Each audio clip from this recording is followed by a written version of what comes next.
Sige po. Magandang gabi po sa ating lahat. Sa Romans chapter 12 na po tayo at continuation pa rin po ito nung discussion ni Pablo mula doon sa chapter 11. Yung bandang huli, binabanggit ni Pablo na yung pagmamatigas ng puso ng Israel ay pansamantala lang at niloob ng Panginoon yon upang makarating ang gospel sa mga hintil. Pero pag dumating na yung takdang panahon na yung bilang ng mga hintil na maliligtas, sila ay makakilala na sa Panginoon, ay ibabaling na ng Panginoon ang kanyang atensyon muli sa mga Israelita. At sa bandang huli ay nangyari ang lahat ng ito dahil sa habag ng Diyos. Maliwanag yung sinasabi sa verse 30 ng Roma chapter 11.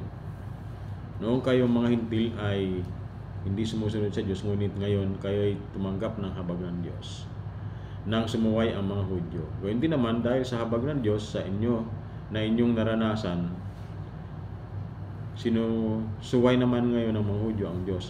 Sa gayoy, maranasan din nila ngayon ng kanyang habag. Yung habag ng Diyos mararanasan din po ng mga Hudyo. Sapagkat, sabi po sa verse 32, hinayaan ng Diyos na maalipin sa pagsuway ang lahat ng tao upang may padaman niya sa kanila ang kanyang habag. Noong nakaraan ay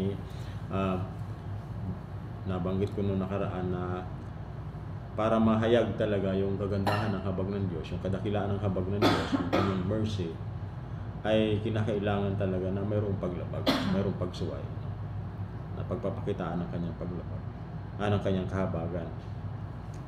At sa bandang huli, ng chapter 11, ay pinapakita ni Pablo na wala talagang ginawa ang tao para siya ay kahabagan ng Diyos. Sapagkat, sabi dito sa verse 36, lahat ng bagay ay mula sa Kanya, sa pamamagitan niya at sa pag-aari niya, sa Kanya ang karangalan magpakailanman. Sabihin ay lahat yon para sa kaluwalhatian ng Diyos, yung Kanyang ginawa. Kaya naman, pagdating po dito sa chapter 12, ay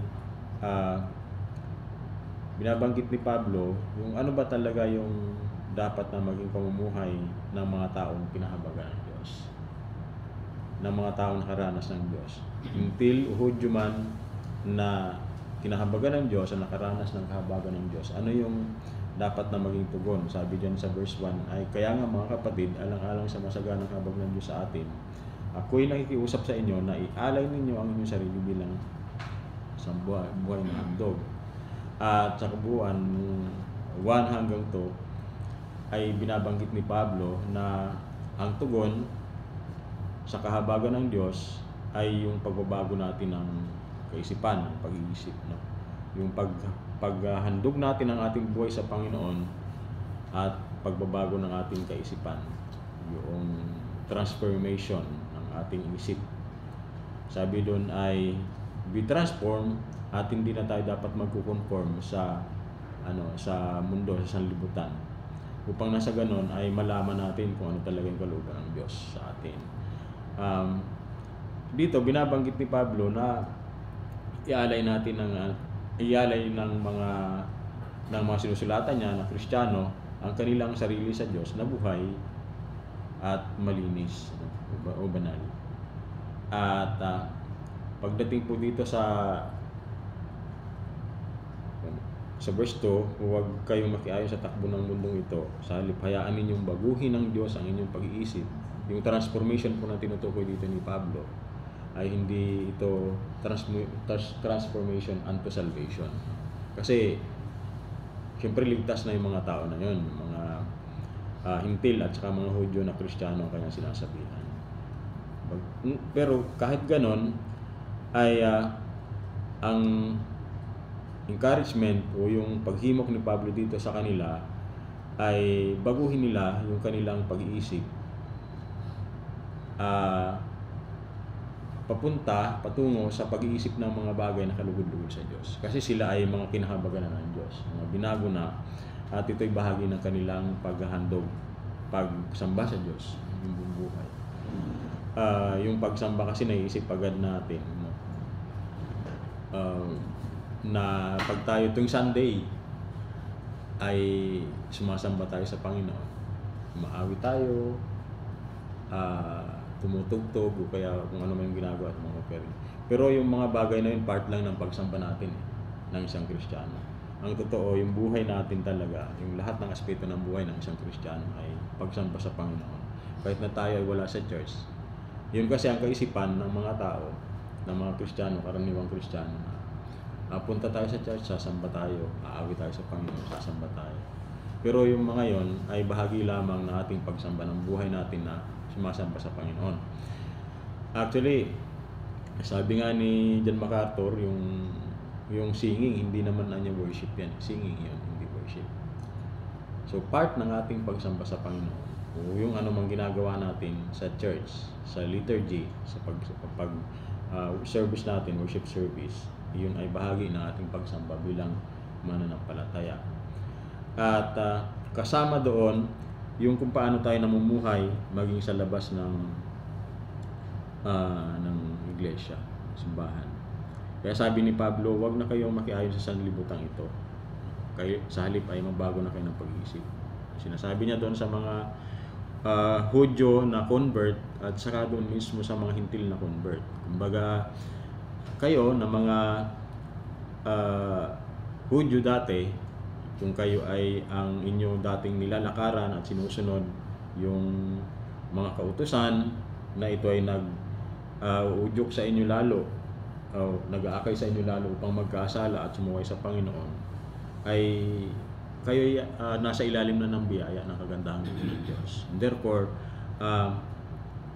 hindi na kayo dapat mamumuhay, hindi na dapat yun yung maging kaisipan ninyo, yung pagsunod sa mga kautusan na yon, kundi ang kaisipan na ng Diyos, yung pagsunod sa kalooban ng Diyos. Ganon din yung mga Gentiles na sila ay na-convert sa Christianity.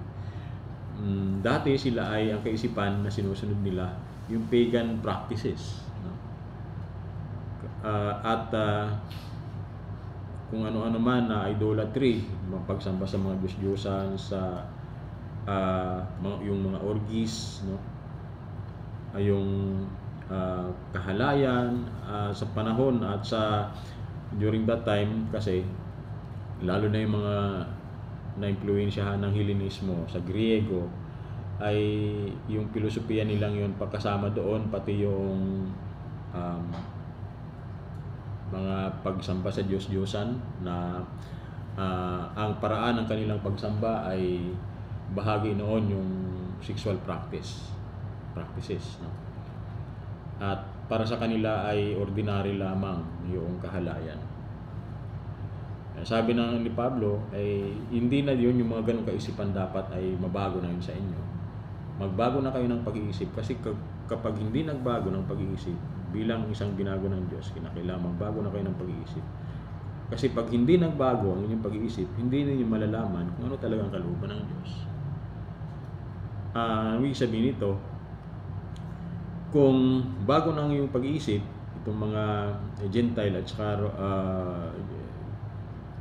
Jewish believers, sila ay nakatuon sa kalooban ng Diyos, sumusunod sa kautusan, nagbubulay-bulay ng salita ng Diyos, and therefore malalaman nila yung kalooban ng Diyos. Pero kung sila ay nakaayon pa rin doon sa dating buhay nila, talagang hindi nila malalaman kalooban ng Diyos. At isa pang bagay ay na pinapakita dito, bilang mga kinahabagan ng Diyos, na dapat hindi na ninyo tatangkilikin yung makasanlimutang pamumuhay, prinsipyo, kaisipan, kinakailangan na makita sa inyo yung mga spiritual gift upang kayo makapaglingkod sa iglesia, no? sa kapwa ninyo mananampalataya, kapatid kay Kristo. Sa bandang huli, binabanggit ni Pablo yung kung paano ang katawan ay binubuo ng maraming bahagi at magkakaiba ang gawain ng mga ito. So, may kanya-kanyang spiritual gift na tinutukoy dito si Pablo, no? Sabi dito at yung spiritual gift na yun ay nilalarawan niya bilang isang katawan na mayroong iba-ibang sangkap tayo. Mayroong iba-ibang tawag dito, organs, bahagi ng katawan natin, mata, ilong o kamay, ano ka man. So, ayun ay mayroong kanya-kanyang function, kanya-kanyang gawain, kanya-kanyang ginagampanan. At ganoon din naman, ang mga mananampalataya ay mayroong kanya-kanyang ginagampanan sa iglesia. At mayroong kanya-kanyang spiritual na kaloob. At yung spiritual na kaloob na yun ay hindi dapat pwedeng sabihin na isang mananampalataya wala nun. No? Hindi lamang po ang pastor, kundi pati mga miyembro mismo ng iglesia.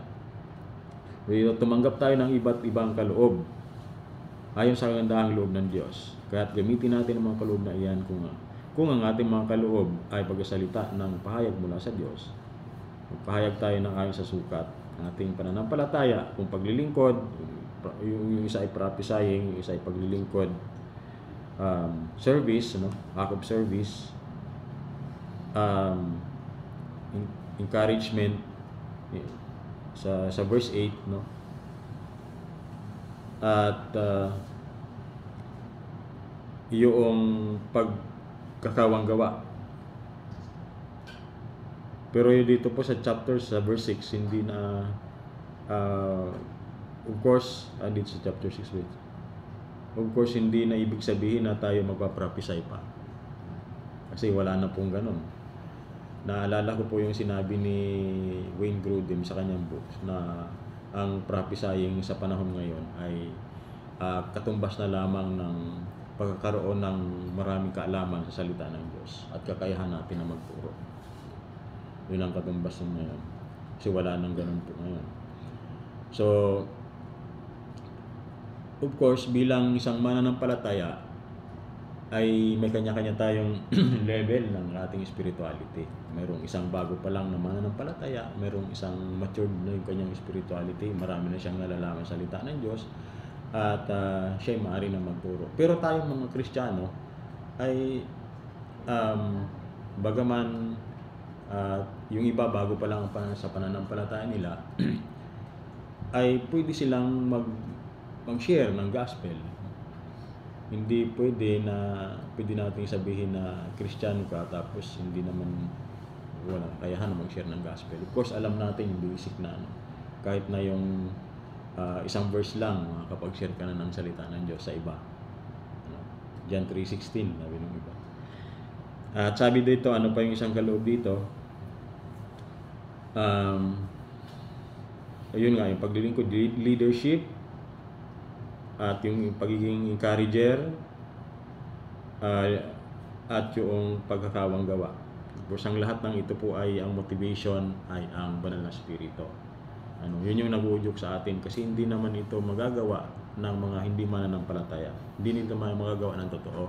Yung charity, pwedeng magawa nila ito pero meron silang ibang motibo.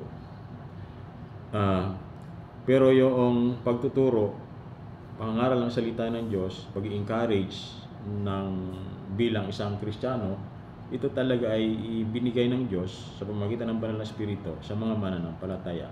Ito ay spiritual na kasama doon sa spiritual na kaloob sa atin.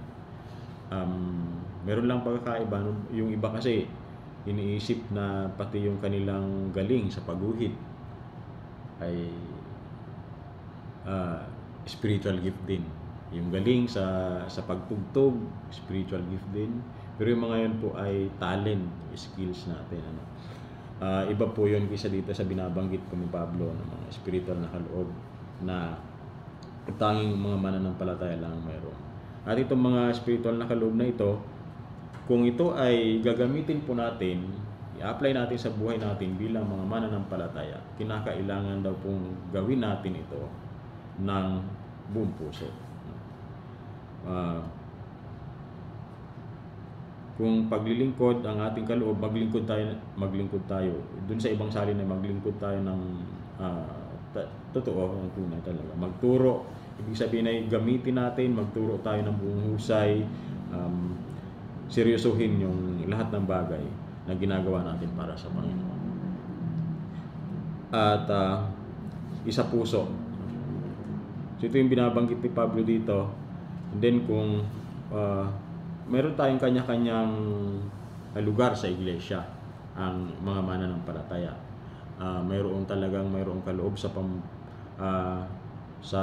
pamumuno, sa pagtuturo. Mayroong kaloob sa pagpapalakas ng loob. Although lahat tayo ng mga mananampalataya, pero iba yung isang kapatid na meron talaga siyang sense ng ganun, na nakaka-encourage talaga siya. At mayroon namang kaloob sa pagkakawang gawa, charity. Pero yung sinasabi nila, may mga nagsasabi rin na may gift sa prayer. Lahat ng Kristiyano may gift naman sa prayer. Meron akong pastor na narinig na siya daw dati nag-aaral po ako sa Bible School. Ang isa daw sa gift na wala siya ay yung gift ng panalangin. Pastor pa na. Gift ng panalangin. Kasi daw po pag siya ay dahil sa trabaho niya, humihiga siya. Pag siya ay umupo sa kanyang higaan, ay diretso na siya. Amin na lamang, umaamin na lang daw siya. Amin, nakahiga na siya. Sabay tulog na. So, as Christians, of course, lahat naman tayo dapat mayroong sa pananalangin. Mayroon tayong puso diyan. So, ito yung encouragement ni Pablo at ito yung kanyang hamon sa mga mananampalataya na sinusulatan niya sa Roma, both Jewish Christians at saka yung mga Gentile Christians, na dahil sa habag ng Diyos, kayo'y naligtas, at ang pagkakaligtas na yon, tutugunin natin yung habag ng Diyos na yon, yung kaligtasan na yon, hindi sa pamamagitan ng pagmamalaki na kami hintil, kami pinili ng Diyos, no? Kami Hudyo, kami ay pinili rin ng Diyos. Hindi sa pagmamalaki, kundi sa pamamagitan ng paglilingkod sa Kanya ng mayroong pagpapasakop at pagpapakumbaba. At may papakita natin ito bilang mga mananampalataya sa pamamagitan ng pagpapagamit natin sa anumang kaloob na mayroon tayo sa ating kapwa mananampalataya at sa buong iglesia para sa Kanyang kaluwalhati.